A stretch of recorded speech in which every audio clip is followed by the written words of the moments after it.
The Russ Belville Show visits with another speaker from Law Enforcement Against Prohibition with one clear message: Haase, legalize drugs. Welcome back, everyone. 31 after the hour, and our next guest has been on our show before, and we're glad to have him back. It's Jamie Haase, a former Immigrations and Customs Enforcement Border Patrol agent, and now a speaker and presenter with Law Enforcement Against Prohibition. Jamie, welcome back. Thank you, Russ. I appreciate you having me on as always. How yeah. Doing? Your expertise is required for this story that, I actually didn't cover this in our news story when it came up. I didn't cover it in our news headlines because to me it was just like making a post on monster.com for a job opening. Can you tell us a little bit about this Mexican Navy capture of the Los Zetas leader? Yeah, I sure can. He was captured a week ago from this past Monday. The Mexican Marines, they're one of the most solid outfits that we have, one of the ones who aren't corrupt down there. Mm-hmm. They were finally able to take him out. His name is Miguel Trevino Morales, Z40. I've been following this thing since probably 2008, and he's by far the most, vicious leader that we've seen get taken out. He's responsible for so many of the mass killings, the hangings, killings of journalists. He's responsible for so much.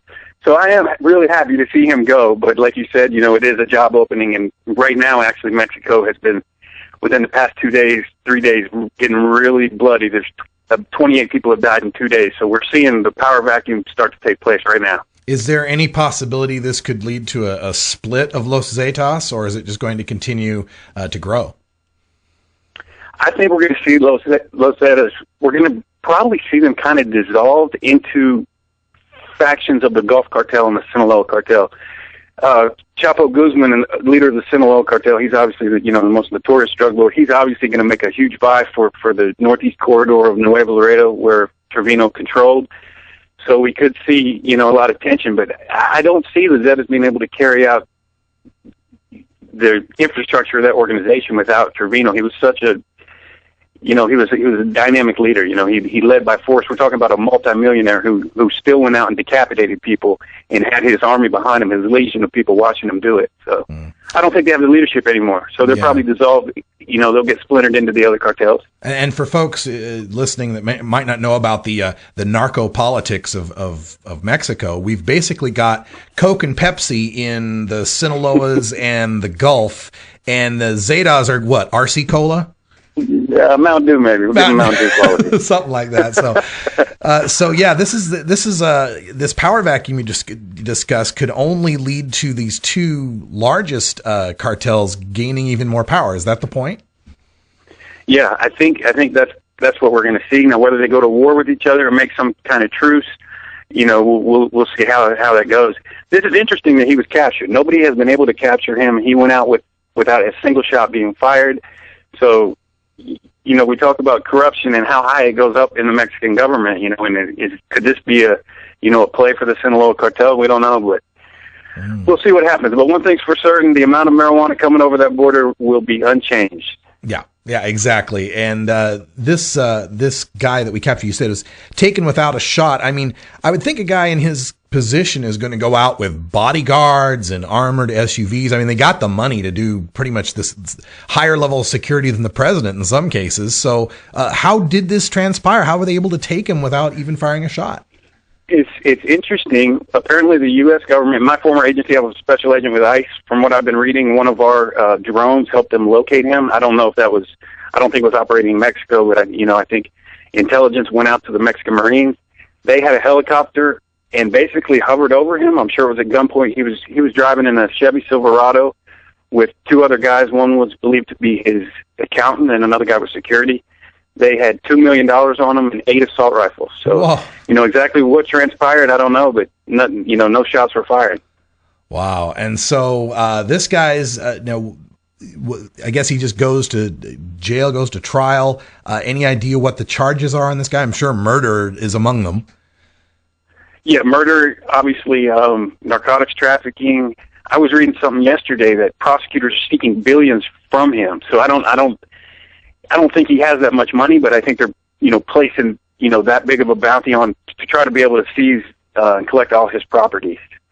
So now, and the Mexican government cooperates with this, at least as far as we can tell. Yeah, they are.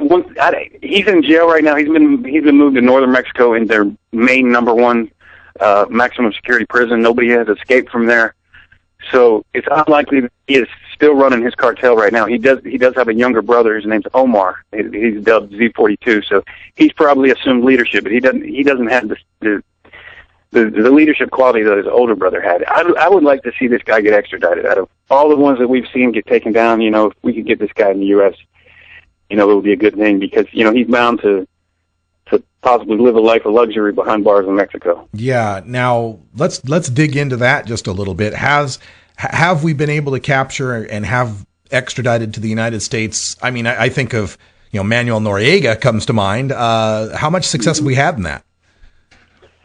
It's funny that to look at each individual case. With Tijuana cartel, we've kind of hit them really hard in the 90s, early up into the 2000s.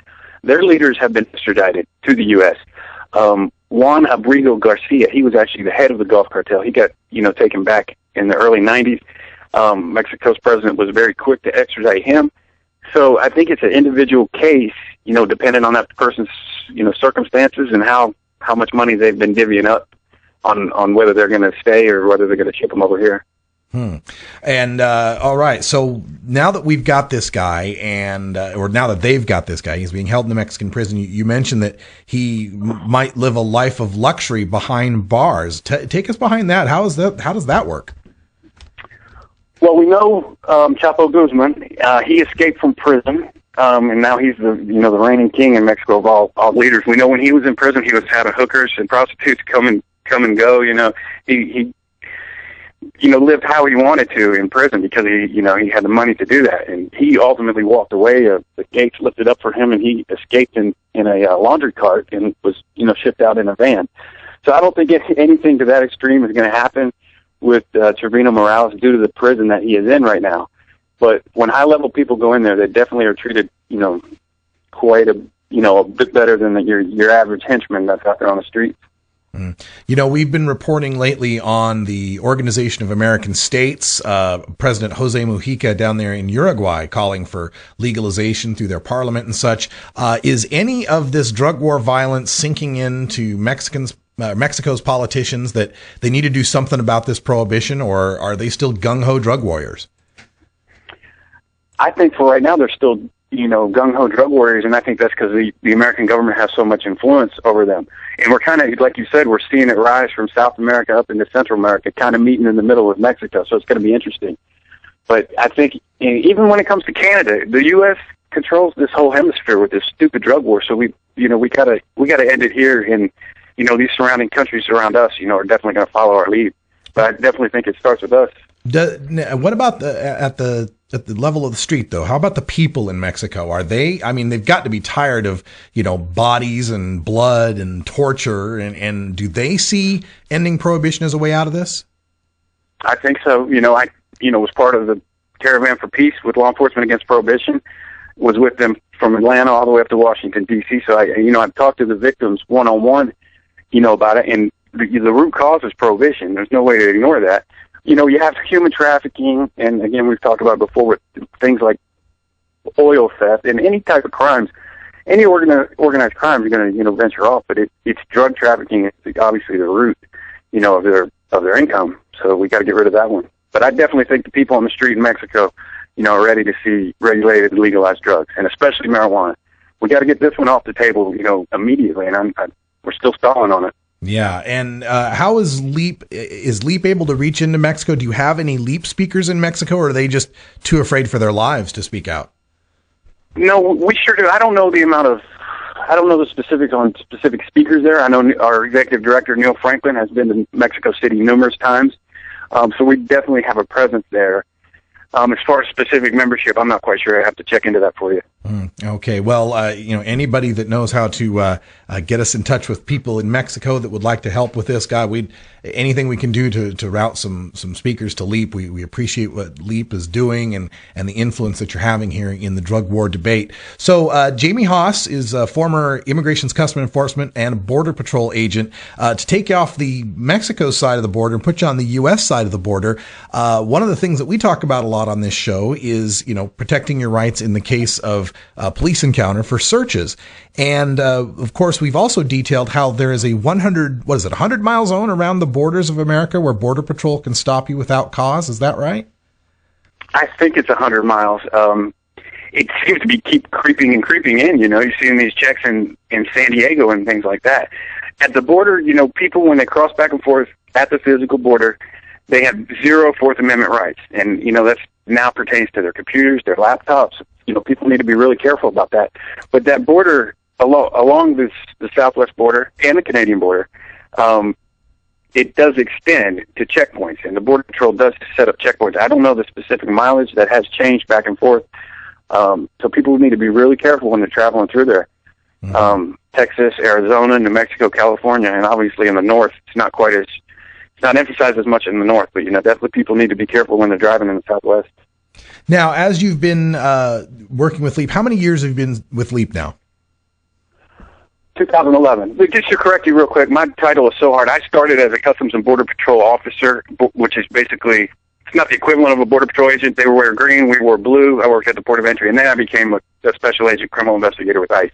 I know it's hard. I go in obviously do presentations for LEAP, and trying to explain this mammoth DHS, is hard. But I've been with LEAP since 2011. I resigned from the government in 2011. All right. And in the 2 years that you've been working with LEAP and making your presentations, did you ever run into anyone that you couldn't convince that prohibition was the problem?